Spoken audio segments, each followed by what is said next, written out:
here today with Mr. Tuna, and I'm Dr. Kim Byrd-Rider, and you are a hospital clinical dietitian, and I am I'm calling myself a hospital physical therapist. Okay.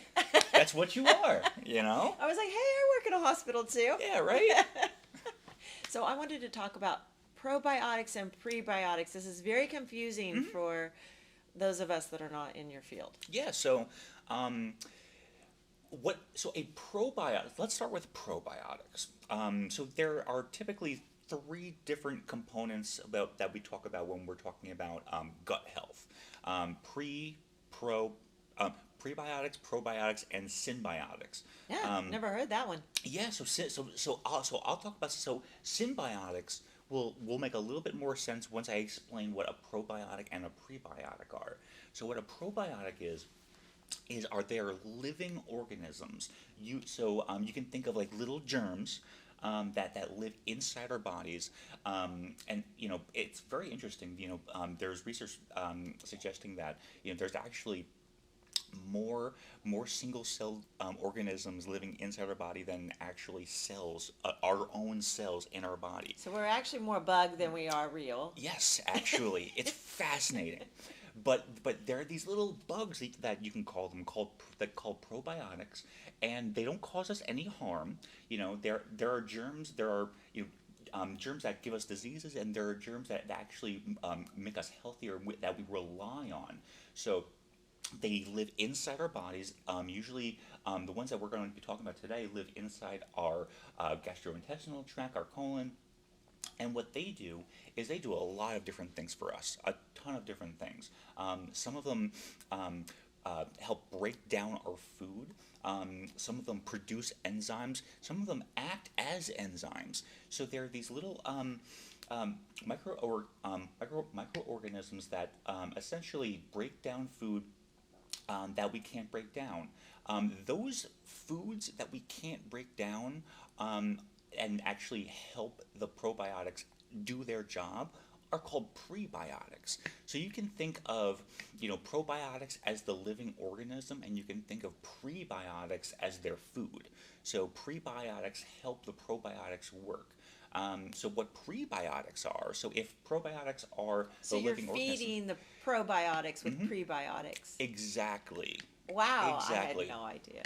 So the probiotics are the living organisms, and the prebiotics, they come in, they can be any kind of fibrous material such as onions or beets or celery, or really anything that our bodies aren't very good at breaking down. These little guys are really really good at breaking down, and what they do is it allows us to gain energy from those things, and it helps produce certain vitamins and minerals too. So we would be deficient in certain micronutrients, and it really helps us keep our bowel movements nice and regular, and it assists in hormone balance and a lot of different other kind of biological processes. But it's really important to keep those strong. Sometimes if we come to the hospital, They're kind of like our pets. We want to feed our pets. right, exactly. Sometimes if you come to the hospital or you're sick and you have an infection, you might have antibiotics, and there's other things, but certain things that we do, especially not having a very sound, varied diet, can actually reduce the amount that we have in our bodies. So we want to Because we're not feeding them. Exactly, we're not feeding them, and we're not adding new ones. Although they do reproduce on their own, which is a huge benefit. So we'd have to make sure that they get enough prebiotics, and so foods that you want to eat to make sure that your gut microbiome, as we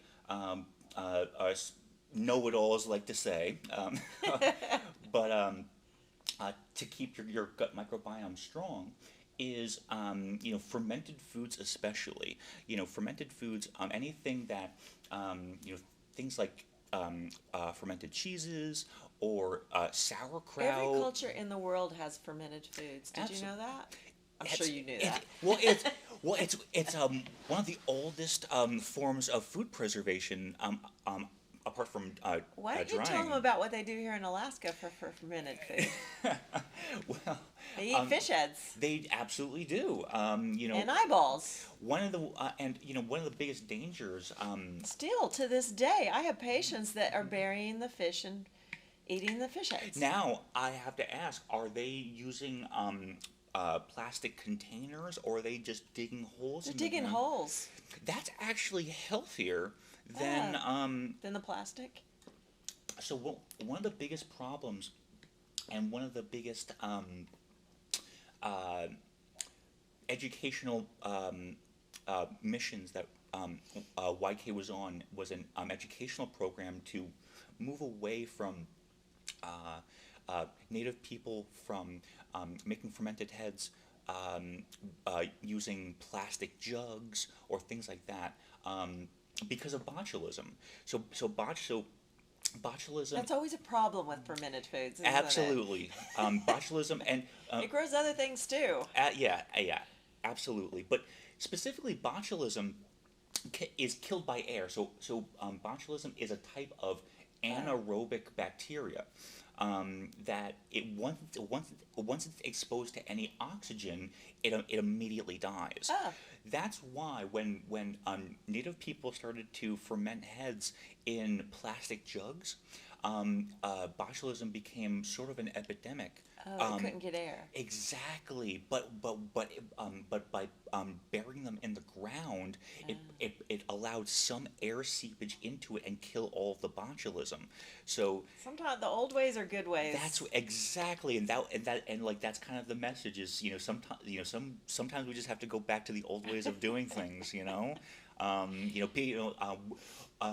Our generation has only been is only a flash in the pan. Yes. But human beings have been along. And it takes us longer. 100 years to figure out what we did wrong, isn't it? Or Exactly. at least 20 to figure out. We should have been doing what we were doing 200 years ago. I know like sauerkraut is in Germany, and kimchi is in Korea, and all those are fermented Kombucha. foods. Now the kombucha, I wanted to ask you because that's what we in America. That's kind of our thing. Yeah, that's huge now. So what does kombucha actually have enough? Wait a second. Is that a probiotic or a prebiotic? So Is that what you're feeding them? probiotic.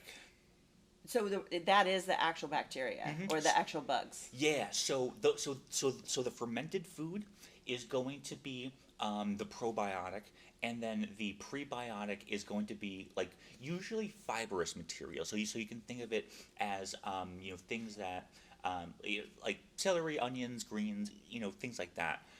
Symbiotics are another class sort of altogether. They don't really fit into symbiotics are essentially materials that when combined together make the function of both pre and probiotics much better. So you can think of they have a symbiotic relationship. It's like a steroid for a probiotic. Right. It's like you're giving them steroids, and these typically have long complicated names, but you can they sort of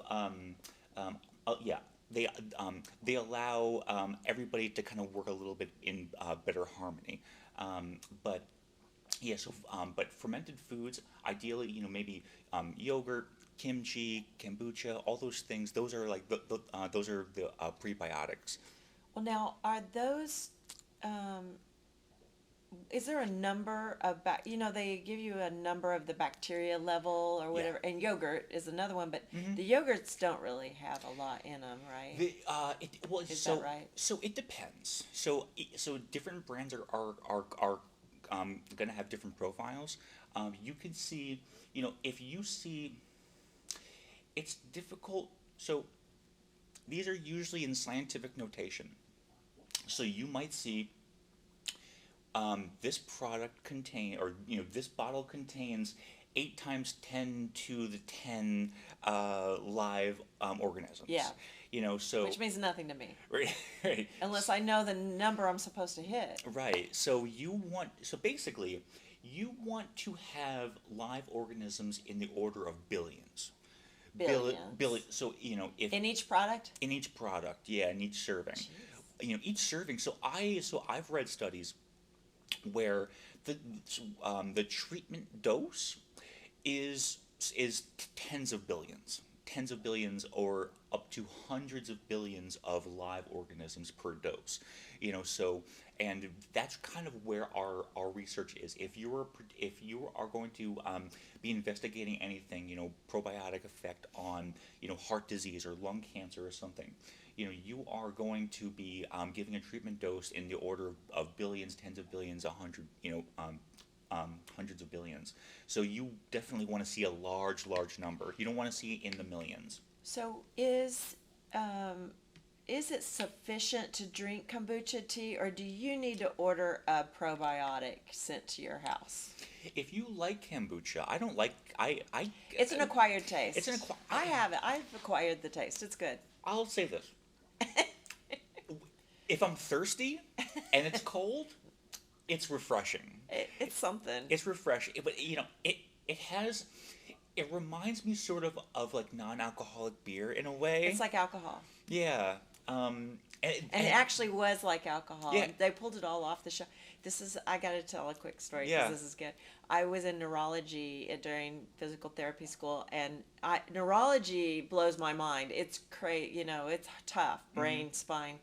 And it was right after lunch, and I would be like, I just couldn't go into that class. It was so hard. It was so twisted. It was so saturated. And so I always took kombucha tea with me, and I'd pour it over ice, and the professor would go, "Are you mixing drinks in here?" And I would say, "No, this is my kombucha tea." I had to have that kombucha tea to walk in that class. Like days if I did not have the kombucha tea with me, I didn't want to go to class. Wow. Come to find out, they were putting too much alcohol in that stuff, and they pulled it all off of the shelves for like 6 months because it was loaded. A little Irish coffee before you. And then I was like, no wonder I couldn't make it through that class without that kombucha.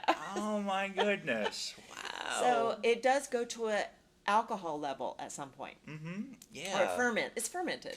Yeah, and So it'll turn into alcohol. yeah, anytime you have, so not all bacteria are going to produce alcohol. So, sometimes they produce different things.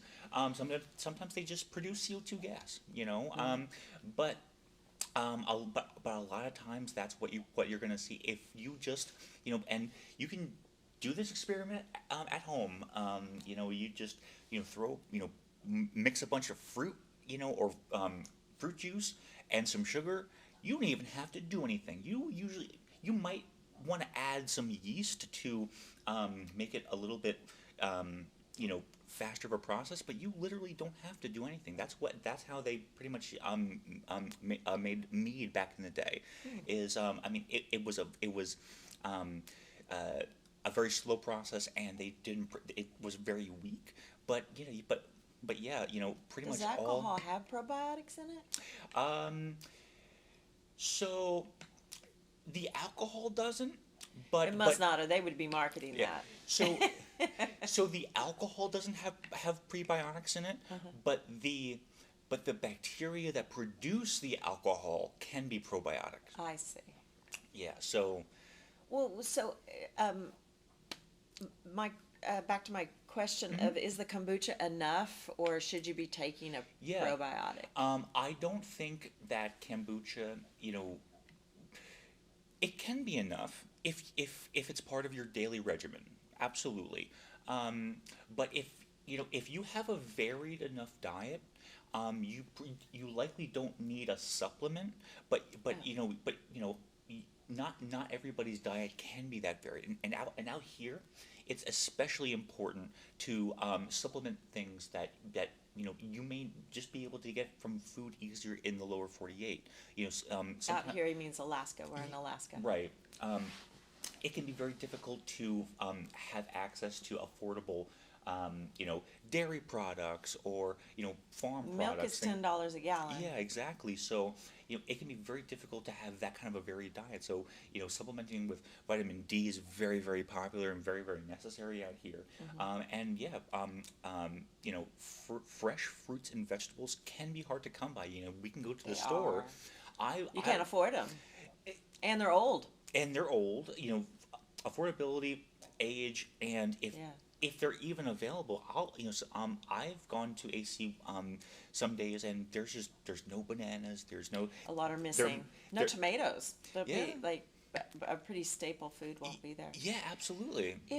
This was always my question about the probiotics. You know, you can get some in the kombucha. It helps, it sounds like, or yogurts or things like that. They help.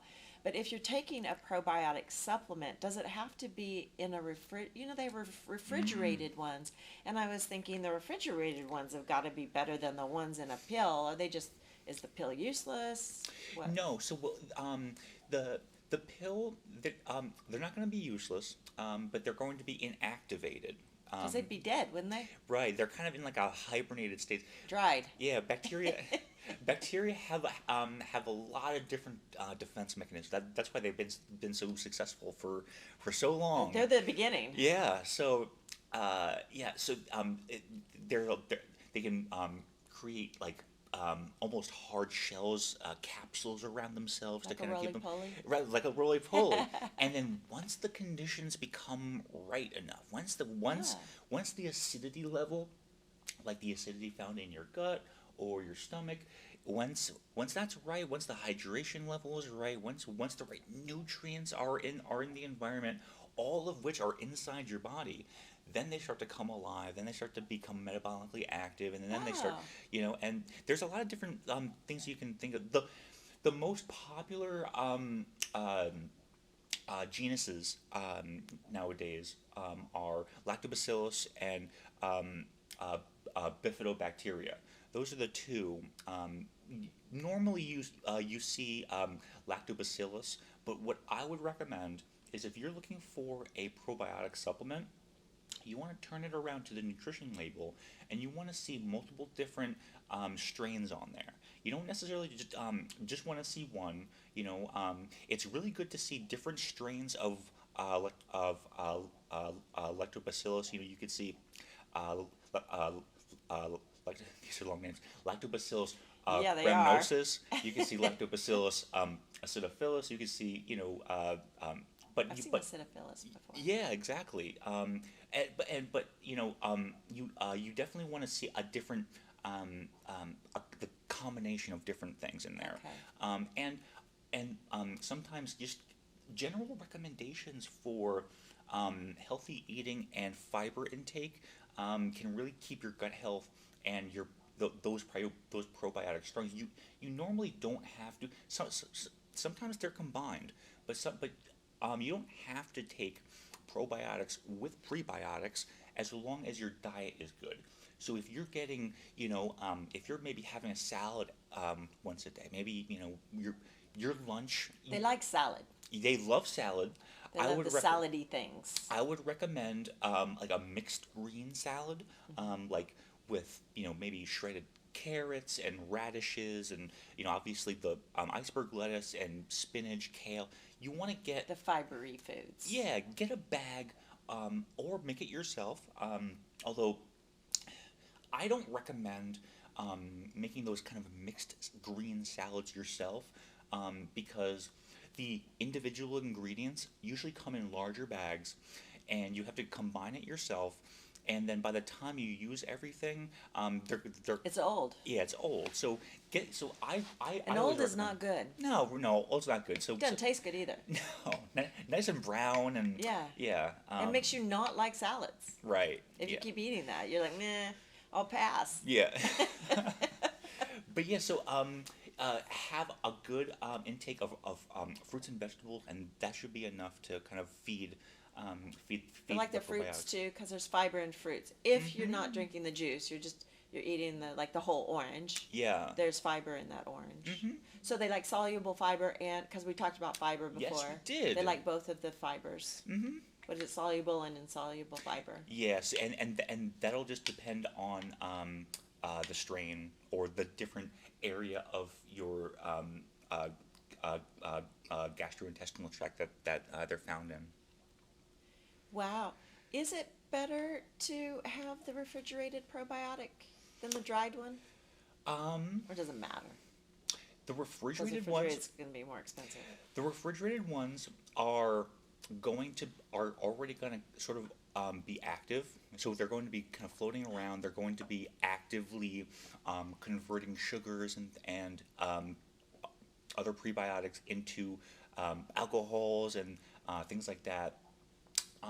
So I guess I couldn't tell you if one is better than the other, uh, but I can certainly tell you that in the research that I've done, it has never been a topic of significant concern to the researchers Okay. whether or not we need to give them actively metabolic probiotics versus we're going to give them a dried pill form of it. It's typically not something that they make significant mention of. Doesn't really matter to them Yeah. either way. Mm-hmm. Oh, that's good to know. Yeah.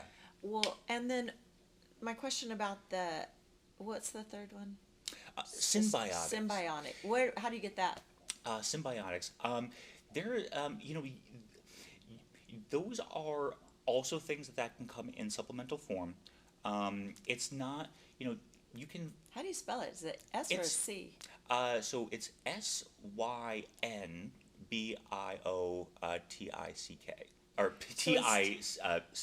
So instead of symbiotic, it's symbiotic. It's an N Symbiotics. instead of an M. Right, exactly. Okay. Yeah, so and these are things that usually have chemical names. You can get them in supplement form. Sometimes they're combined with pro and prebiotic supplements, but you know, a lot of time they just end up being substances that are in prebiotics that kind of come along for the ride. That a additional substance or chemical in ligands or the fibers of certain fruits and vegetables. So I don't think that symbiotics is something that is really necessary in supplementing. It sort of muddies the water between symbiotic and prebiotic. They tend to do similar things, but if you are curious, they certainly can be purchased and are considered safe to consume. So we're back to salad. yeah, we're kind of just back to salad, which is okay. I'm not a I salad like- fan, so No. this is not good news to me. But I will be. But I am noticing that I'm getting better. Honestly, Alaska has taught me to appreciate a salad because we don't have them. And so I'm used to a little salad on the side of every plate, and I just eat it, and it's not a meal. It's just like a side thing, but that's okay. But here, they don't put this not on the side because that costs a fortune, and they're hard to get. And Yeah. I start going, where's the salad? I'm One- missing a carrot, man. Yeah, I really gained a taste for salad. I never ate salad. Yeah. I dare say, before college, I had never eaten a salad. I almost dare say, because my mindset was always why. Oh, me too. Why even? Why am I eating this? But there was even This a is time. not my favorite. There was even a time. I remember when I was a kid. I couldn't imagine, like I was like 13 or something. Like, why would someone not drink soda? Like, why would I even? Water's so boring. I don't even get it. I gained an appreciation for salad because I used it as a little bargaining chip for myself. Back in the early days of my dieting, and this isn't a bad strategy. Different strategies work for different things. My strategies that work best for me always revolved around being able to, at the end of the day, eat what I want to eat.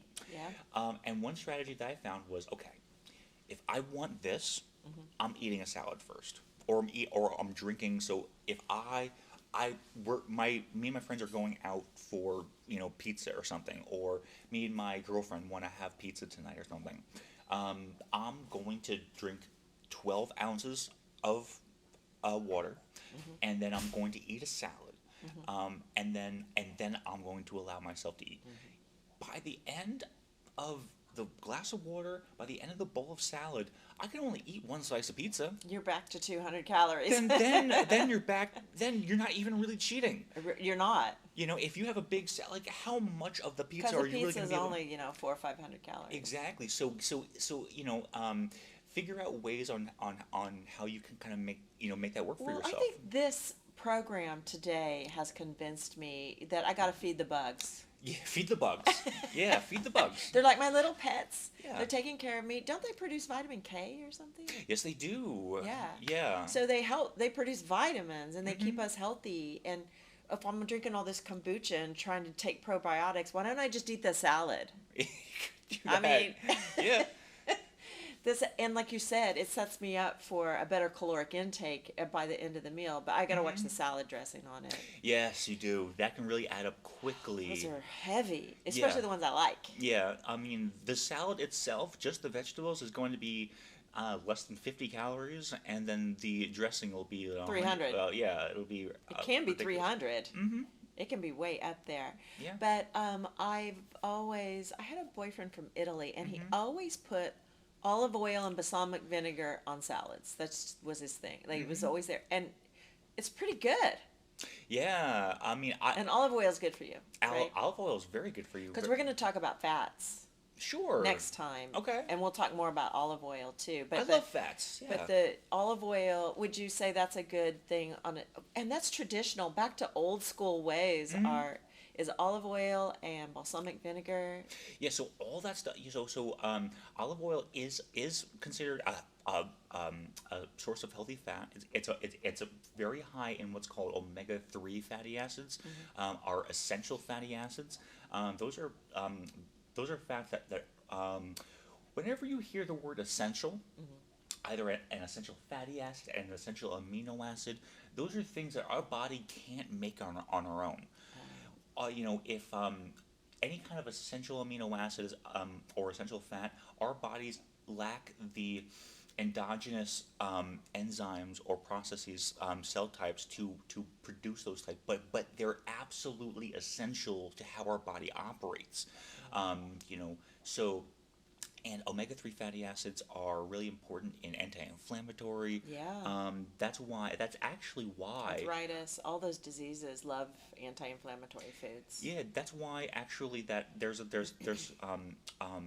sometimes wound healing recommendations come along with reduced fish intake, reduced omega-3 fatty acid intake, because you sometimes the inflammatory process is good. Oh, they want to reduce it. Yeah. So. That's a really good source of that, and we can definitely. So that's worth the calories, because we're talking about calories, but then there's some things that are so important that it's worth the caloric intake, and that's olive oil. Yeah, especially if you have heart disease. I think I talked about this before. Is that those are the types of fats that are the building blocks for the tools that actually remove plaque and artery buildup out and bring it back to the liver for. I'm just going to take my own because balsamic vinegars are not all created equal either. Some are really good, and some are really cheap and not so good. So maybe it's worth just taking a little vial of your own concoction to your salad, to your restaurant. I eat out all the time, so I'm susceptible to whatever salad dressing they've decided to present me with, and so it may be worth taking some good balsamic vinegar and olive I've even oil. seen people with doctor's orders for just down 1 tablespoon of olive oil per day. That's the basis of lifestyle medicine. The physicians, I'm not making it. It's on my website, but I'm not making this lifestyle medicine up. Like, they want prescription pads with nutrition and exercise prescriptions for physicians, instead of them having to hand out, take this medicine, take this nutrient, and take this exercise program. Yeah, a lot of times, one one medication causes another symptom that you need to treat with another medication, and then it's a ongoing cycle. And that's the problem, and we all know that. I Mhm. mean, that's not a secret. The Right. doctors know it too. Mhm. And that's why they pull back on some things, because they're like, "Oh, this is going to cause a cascade of events Right. that you're not going to be able to get out of. So I'm not going to give you this medicine that you need." Right. And it's hard. Mhm. But okay, I'm sold on salads. Okay, I gotta good. feed my bugs. Right. And then I'm also just gonna bring my own olive oil and balsamic vinegar that I love. Yeah. It's really good. Mhm. So Very Italian. and I'm, I'm it is very so- Italian. Oh, okay then. Yeah. Are you Italian? I am Italian, so I love going to a restaurant, and they put out bread and some olive oil, and you spread some olive oil on the bread, and oh, it's so good. There's Yeah. nothing better than that. Yeah. Hey, that's a fat and a carb. Is there Mhm. any protein in that?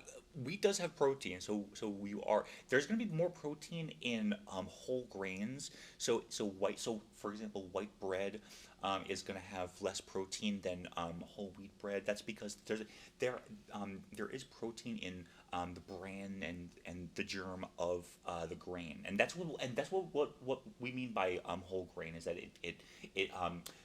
the outer layers of the grain, Husk kind of the thing. husk I haven't mean, it's been not stripped called away. husk, but Right. I'm from the Midwest. We Yeah. know corn, we know husks, we get the outside. Yeah, it's the same thing. Yeah. The outer covering of it.